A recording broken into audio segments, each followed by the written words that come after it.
Bismillahirrahmanirrahim. Assalamu alaikum students. I hope you all are doing good, and today I have got your general science book of class 6, and we have already started chapter number 1, cellular organization of plants and animals. And today we will discuss about the unicellular and multicellular organisms. So come on the page number 9. We'll start reading. Some living organisms are made up of one cell and some are made up of many cells. The living organisms made up of one cells are called unicellular organisms. For example, bacteria, chlamydomonas, amoeba, paramecium, etc. So students, unicellular organisms are those organisms which are comprised of only single cell. Uni means one. So here you can see the example of unicellular organisms. And the first one is here is given chlamydomonas, and the second one is amoeba. Now we will come to the multicellular organisms. Students, multi means many. The living organisms made up of more than one cell are called multicellular organisms. Plants and animals which we see around us are multicellular organisms. So students, are you multicellular or unicellular organisms? Definitely we are multicellular organisms. We are made up of many cells. So here is the figure 1.5, and identify unicellular and multicellular organisms. So can you identify them? You should be able to identify them. So I am telling here that as it's obvious from the diagram that this one is a single cell. The whole body is comprised of a single cell, and this is chlamydomonas, so it is unicellular organism. The second one, it's also obvious that this is also a unicellular organism because the whole body seems to be a single cell. It's amoeba. So now it's a boy, it's a human being, so it is composed of many cells, and it is a multicellular organism. A butterfly, it's also a multicellular organism. A plant, it is also a multicellular organism consisting of many cells. So students, now we will come to the activity 1.4. Under the supervision of your science teacher, put a drop of pond water on a glass slide. Students, have you ever seen a stagnant water left behind after rain, and that's for many days? You can see the small balls like structure, green in color, that is chlamydomonas. You must observe after rain that if water is left behind for a long time, you can see the small balls like structures which appear on the water surface, and these are chlamydomonas. So when inshallah you will come to school, we will observe it under the microscope.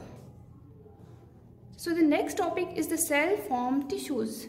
So in multicellular organisms, as we have already studied that in multicellular organisms many cells are present. So cells work in groups. So a group of cells performing the same function is called a tissue. Plants and animals have different tissues in their bodies. So students, a group of cells working together, we call them a tissue. So they are present in plant cells as well as in animal cells. Here we will study some plant tissues and animal tissues examples. So first, some plant tissues. Following are some plant tissues. Epidermal tissue. So student, the word epidermal, it is derived from two words, epi and dermis. Epi means above or the outermost, and dermal, it is from dermis. Dermis means layer. So the outermost layer of tissues that covers the root, stem and leaves of a plant, they are epidermal tissues.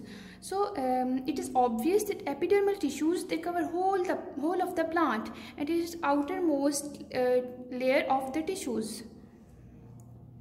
So if we see this part of the stem in microscope, it will look like this one.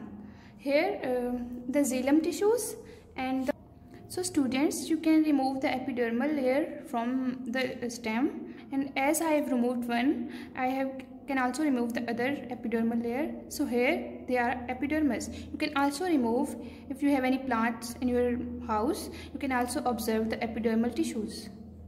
So the next is the Xylem tissue.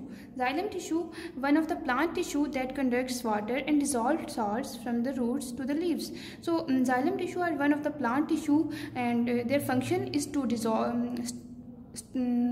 carry the dissolved salts from roots to the rest of the plant. So if you can see this part of the stem, I have cut it. This part of the stem in the microscope, this part will look exactly like this one.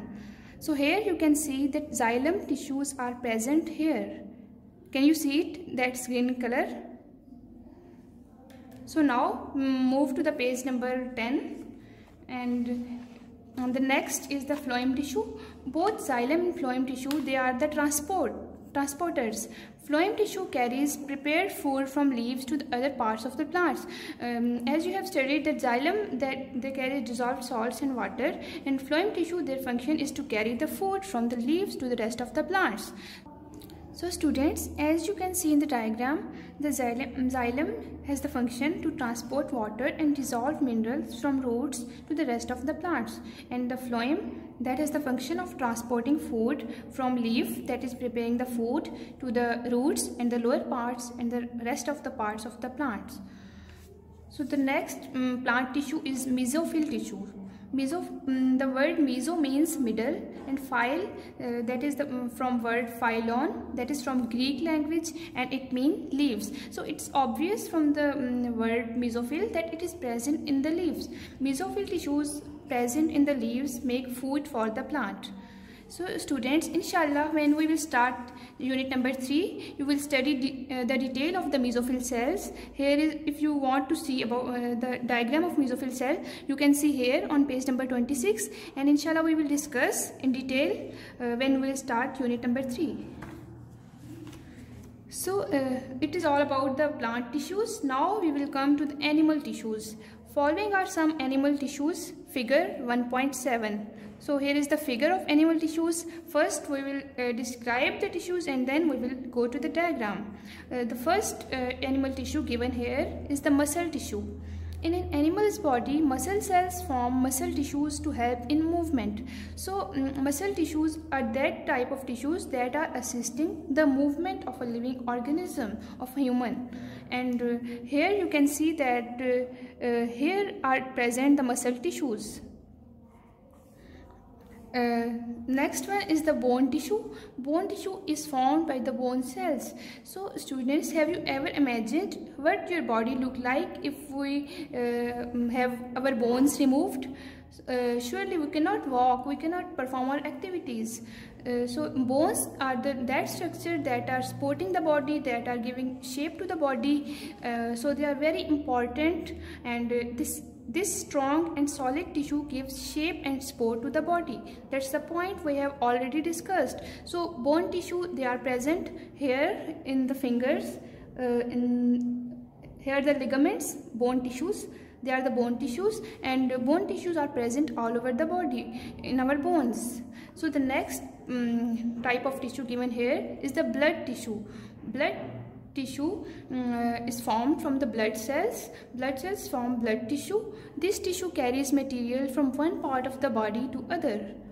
So this is the function of blood tissue, to carry the materials from one part of the body to the other. So there is a point to think. Fat protects our heart and kidneys from injuries. Is fat also a tissue? So have you ever thought about the fat? Yes, the answer is yes, fat is also a tissue, and the type of tissue fat is connective tissue. So it's all about animal tissues. So students, our next topic is tissues form organs. Previously we have discussed the cell form tissues, and the next is tissue forms the organs.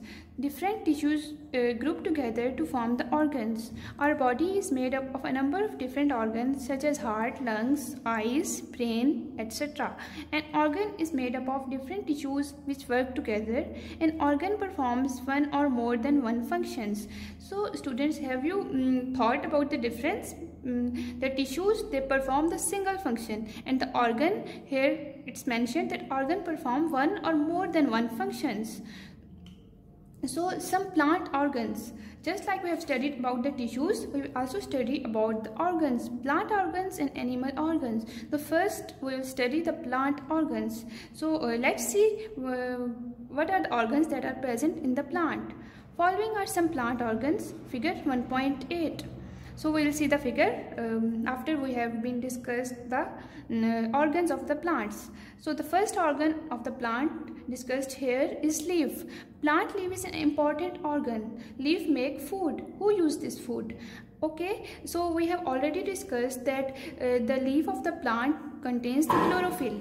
And what's the function of chlorophyll? Chlorophyll captures the light from the sun and it assists in helping the formation of food. So leaves make food. Who use this food? It's obvious that we humans use this food. So the next organ is flower.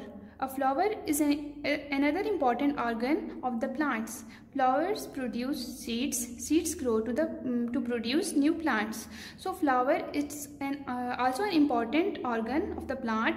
And what's the function of flower? It produces seeds, and seeds grow to produce new plants. So students, now move to page number 11, and here we will study another plant organ, that is root. So root, it's an important organ of the plant, and this organ holds the plant in the soil. So the most important function of the root, that is, it's anchoring the plant in the soil. Root also absorbs water and salts from the plants. So it's the second function of the roots, that it absorbs water and salts from the plants and it sends it to the other parts. So it's all about the plant organs. So now we will move to some animal organs. Following are some animal organs. Figure 1.9. Okay, in the figure 1.9, here are some animal organs, heart, liver and lungs. So heart is very important organ of the animal body. The heart pumps the blood in blood vessels, which are arteries and veins, which carry it to all parts of the body. So it's the very important function that it's carrying the blood to all parts of the body.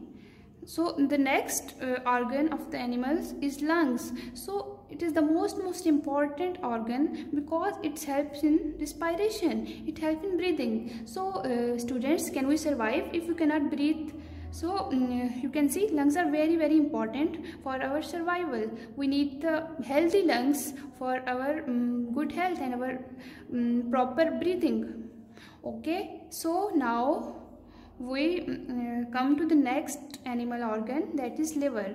Liver is an organ which helps in the digestion of food. It also performs many other important functions. So liver is a very important organ and it has multi functions. The function given here in the book is the digestion of food. Besides this function, it has also many other functions which are not described here, but one of them is that it filters the blood and it detoxifies the chemicals. It lessens the toxicity of the chemicals that we have inhaled from our surrounding. So it's all about animal organs. Okay students, now I am going to show some plant and animal organs. Alright students, here take a look. As we have learnt about the organs, okay, so here I have got a plant, and this is a plant of spring season. As you can see, we have got very lovely flowers over here as well. So all the organs of this plant, you can see, starting from this point, we have got these roots. See, these are the roots. This is the part which is under the soil. Let's take a closer look. Yes.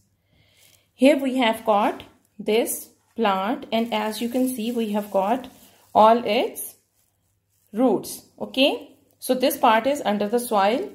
Here up to this point it was under the soil. So you can see the color. Okay, the color is of brown. So from this side upward it was above the ground, and that's why it's green in color. You can see here we have got shoot. Okay, all these branches, this is part of shoot, and then we have leaves. Okay, and here if you just take a look, we have got flowers as well. Okay, so all these parts we call them organs, organs of plant. Okay, have you seen? We have got roots, shoot or stem, branches. Here we have got leaves, and then we have got flowers here, as you can see. Okay, now take a look at the animal's organ we have. Alright students, so I have arranged these parts of a goat. Okay, so here you can see this is what? This is the liver of the goat. Okay, the liver of the goat, and here we have got the heart. Okay, have you seen? This is the heart of goat. And whole this, these are the lungs. Okay, this light pink one is the lungs. Okay, so all these we have got organs. All right, organs. And here we have got different parts of respiratory system. Like you can see, we have got air tube, then lungs. Okay, in lungs we have got different structures as well, which you will read in your classes when you will promote in the next class. Here you have got heart, and heart has got its 4 parts. Then it has got, see, take a closer look. Here you can see all the veins and arteries going on here, and then you have got a very big liver. Okay, so all these are the parts of animal body, and these are called organs. Okay, organs. So we have got lungs, an organ of respiratory system, a heart, an organ of circulatory system, and then we have got liver. Liver helps in the digestion. Okay, so let's move on to the book. Okay students, it's all about from today's lecture, and we'll continue reading in the next lecture inshallah. Till then, take care. Allah Hafiz.